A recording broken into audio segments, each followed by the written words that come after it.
Bismillah, alhamdulillah, nahmaduhu wa nusalli ala rasulihil karim.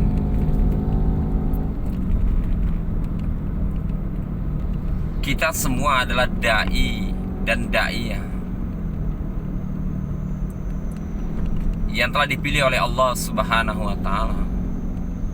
Baginda Rasulullah sallallahu alaihi wasallam khataman nabiyyin, nabi yang terakhir.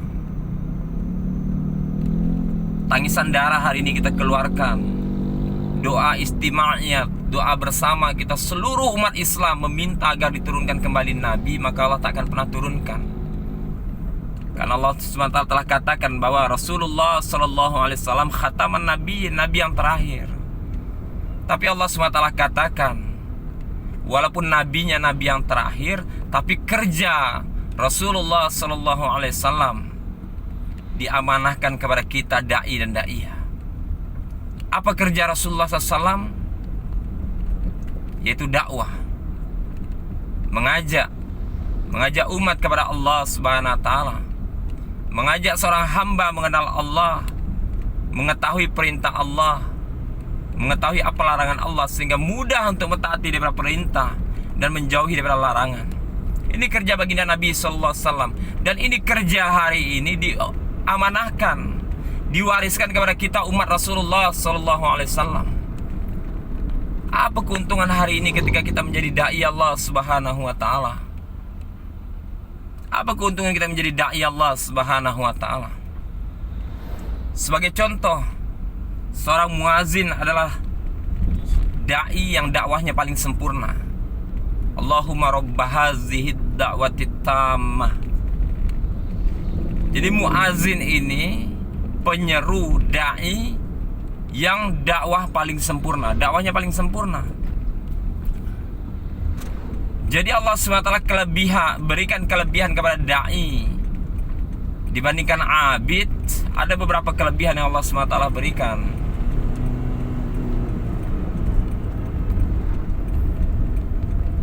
Yang pertama, ketika seorang muazin mengumandangkan azan, Allahu Akbar, Allahu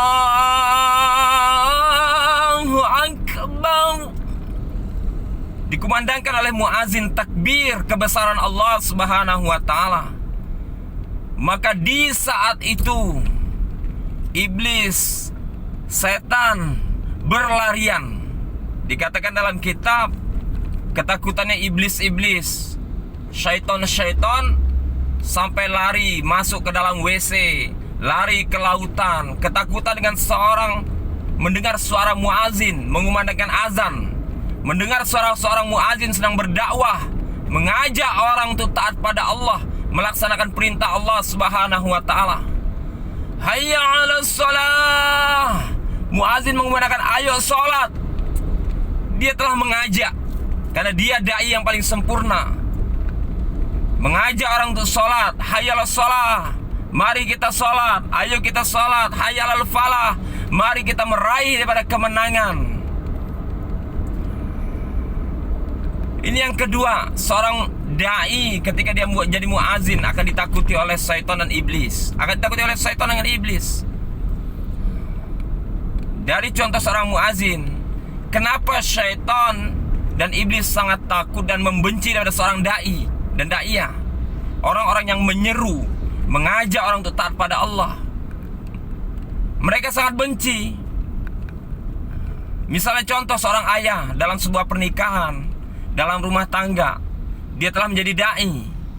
Dia mengajak istri dia untuk tutup aurat secara sempurna, mengajak anak-anak dia untuk menjadi anak yang soleh-soleha, memaksa anak istri dia untuk menegakkan sholat 5 waktu, mengajarkan ilmu agama, ilmu Quran kepada ahli keluarga dia. Maka di sini iblis benci, syaitan benci. Karena kalau semua orang menjadi da'i, kalau semua suami menjadi da'i, mengajak anak istri dia, maka siapa yang akan menjadi sahabat-sahabat iblis, sahabat-sahabat syaitan, masuk dalam nerakanya Allah Subhanahu wa ta'ala. Kebencian iblis, syaitan dengan ahli ibadah tidak sebenci iblis dan syaitan benci kepada da'i. Karena ahli ibadah, dia ibadah untuk dia pribadi. Seorang ayah, dia sibuk tahajud, dia sibuk berangkat haji, dia sibuk tegakkan sholat, dia khatamkan Quran dia, tapi anak istri dia tak diajak taat pada Allah Subhanahu wa taala, maka pasti kelak di akhirat istri dan anak dia akan menyeret dia dalam neraka.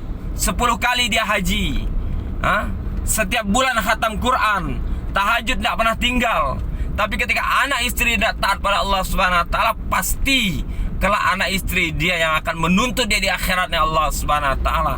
Belum lagi di akhirat, seorang ayah yang dia tidak mau berdakwah, di dunia anak istri dia akan mendatangkan kehinaan, mendatangkan masalah, bahkan menjadi asbab musibah untuk kehidupan dia di dunia.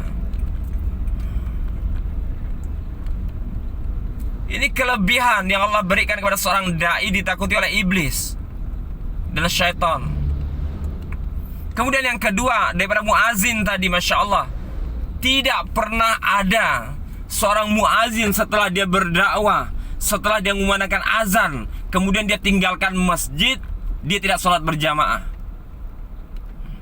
Dia tidak sholat berjamaah, tidak ada.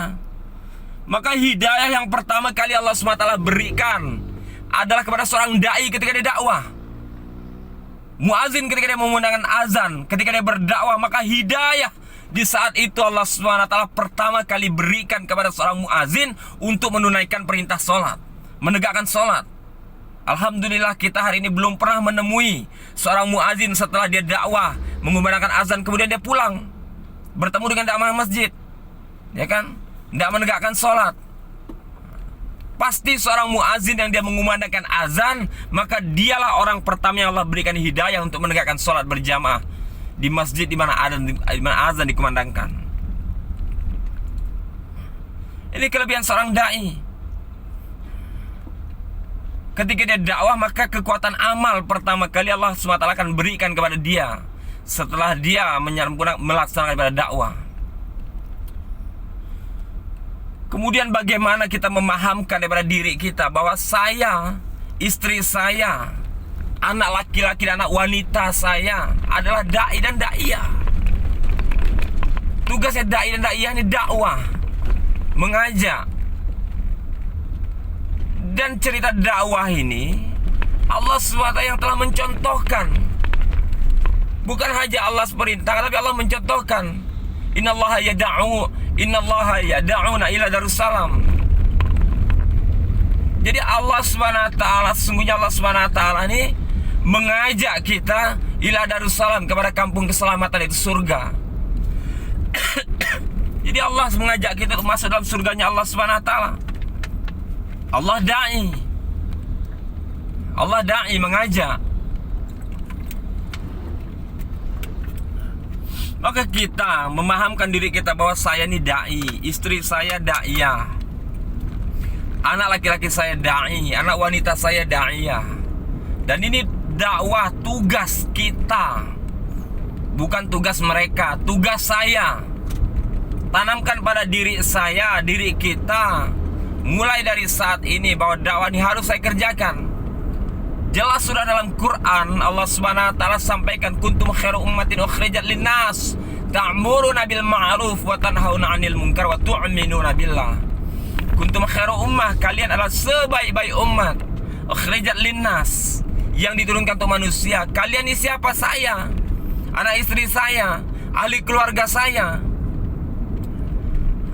Kenapa Allah Subhanahu wa taala, ulama telah memberikan penafsiran kenapa Allah Subhanahu wa taala tidak katakan antum khairu ummah. Kenapa kuntum? Kalau antum mungkin jamaknya Allah Subhanahu wa taala khususkan untuk para sahabat radhiyallahu anhum, sahabat Nabi sallallahu alaihi wasallam. Tapi kuntum dikatakan oleh ulama maknanya semua umat Nabi sallallahu alaihi wasallam, semua umat Rasulullah, dialah yang termasuk sebagai da'i dan da'iyah yang disebutkan dalam ini ayat. Yang diturunkan untuk manusia, ukhrijat linnas. Apa tugas kita yang diturunkan? Apa sekedar untuk makan minum, membangun daripada perumahan, mengumpulkan daripada kendaraan, kemudian menikahi sebanyak wanita untuk sekedar pernikahan, menyempurnakan hubungan biologis. Bukan sekedar itu hadirin maka Allah Subhanahu wa taala. Tapi ukhrijat linnas diturunkan untuk manusia ini dengan satu tujuan. Salah satu tujuan, dengan salah satu tugas, ta'muruna bil ma'ruf wa tanhauna 'anil munkar, mengajak orang untuk berbuat kebaikan. Siapa yang namanya orang? Diawali dengan yang ada kalimah la ilaha illallah dalam hati dia. Inilah tugas dia, tugas kita, untuk mengajak dia mentaati Allah Subhanahu wa taala. Mengajak dia untuk menjauhi daripada larangan Allah. Mengajak dia berbuat baik. Mengajak dia menjadi suami baik. Mengajak dia untuk menjadi laki-laki baik. Mengajak dia untuk menjadi laki-laki yang menegakkan perintah Allah, menjauhi larangan Allah Subhanahu wa taala, dengan niat untuk memperbaiki daripada diri kita.